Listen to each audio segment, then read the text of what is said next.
కూటమి ప్రభుత్వం మోసాలను ఎండగడుతూ వైఎస్ఆర్సీపీ చేపట్టిన యువత పోరుకు నెల్లూరులో విద్యార్థులు నిరుద్యోగులు భారీగా తరలివచ్చారు.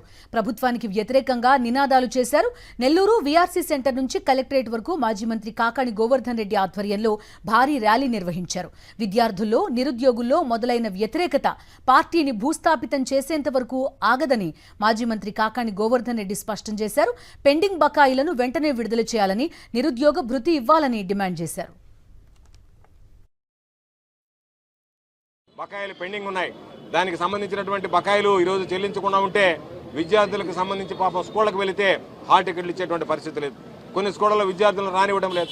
పరీక్ష రాసిన తర్వాత సర్టిఫికేట్లు తీసుకుని ఏదైనా ఉన్నత విద్యకు వెళ్ళాలంటే అడ్డంకులు ఏర్పడా మేము సర్టిఫికేట్లు ఇవ్వము, ప్రభుత్వం మీ తరఫున కట్టాల్సినటువంటి ఫీజు కట్టలేదు కాబట్టి మీరు చెల్లించి సర్టిఫికేట్లు తీసుకుపోండి అని చెప్పి ఈరోజు ఇబ్బందులు పడేటువంటి పరిస్థితి.